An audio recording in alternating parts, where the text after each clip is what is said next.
મહત્વના સમાચાર સુરતમાં મંત્રી મુકેશ પટેલના ઘરે સ્માર્ટ મીટર લાગ્યું અને મંત્રી મુકેશ પટેલના ઘરે આ સ્માર્ટ મીટરને લગાવવામાં આવ્યું છે અને સ્માર્ટ મીટરથી વધુ બિલની વાતને મુકેશ પટેલે એક ભ્રમ ગણાવી છે। લોકોને જાગૃત કરવા માટે મંત્રીના ઘરે જ આ સ્માર્ટ મીટર લગાવી દેવાયું છે અને સ્માર્ટ મીટરથી વીજ બિલની જાણકારી મળશે તેવી વાત મુકેશ પટેલે કરી છે। આ સાથે તેમણે એ પણ કહ્યું છે કે આ સ્માર્ટ મીટરના અનેક ફાયદા છે। અગાઉની જેમ જ લાઇટ બિલ આવશે। સ્માર્ટ મીટર લગાવવા લોકોને મંત્રી મુકેશ પટેલે અપીલ પણ કરી છે।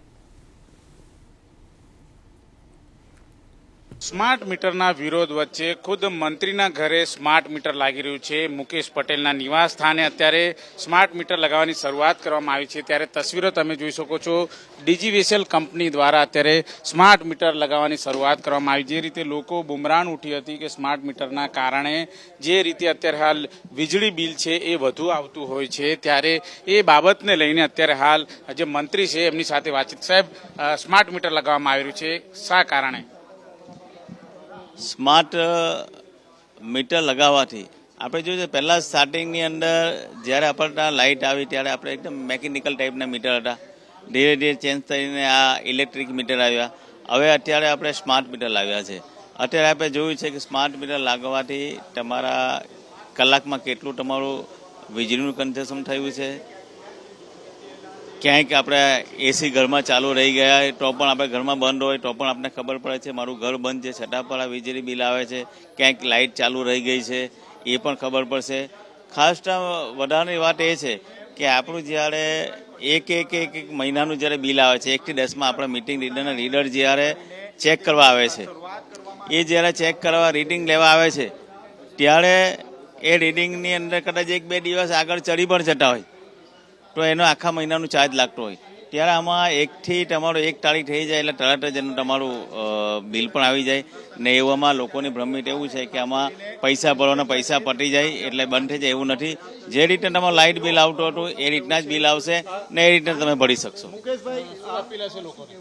લોકોને હું અપીલ કરવા માગું છું કે આ સ્માર્ટ મીટર જે લોકો સ્માર્ટ વિશે ખોટું ભ્રમિત કરે છે, ભ્રમિત થવાની જરૂર નથી। હું લોકોને એ પણ અપીલ કરું છું કે તમને એવું લાગતું હોય તો તમારું જૂનું મીટર હવા દેજો, આ બાજુમાં આ મીટર લગાવજો। ક્યાંક તમને એવો ડિફરન્સ લાગે તો અમને જાણ કરજો। એવો ક્યાં ડિફરન્સ ના આવે, ઘણા બધા લોકો એવો પ્રયોગ કર્યા છે।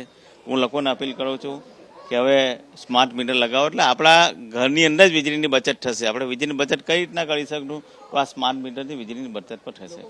બિલકુલ જોઈ શકાય છે અત્યારે જે પ્રમાણે જે મીટર લગાવવામાં આવ્યું છે ત્યારે સ્માર્ટ મીટર અનેક લોકોના ઘરે જ્યાં ખાસ કરીને સરકારી આવાસમાં સૌથી પહેલા સ્માર્ટ મીટર લગાવવામાં આવ્યા હતા અને હવે જોઈ શકાય છે જે પ્રમાણે ડીજીવીસીએલ કંપની દ્વારા અત્યારે હાલ જે જૂનું મીટર હતું એ હટાવીને અત્યારે સ્માર્ટ મીટર છે એ લગાવી દેવામાં આવ્યું છે। મંત્રી ખુદ કહી રહ્યા છે કે સ્માર્ટ મીટર લગાવો।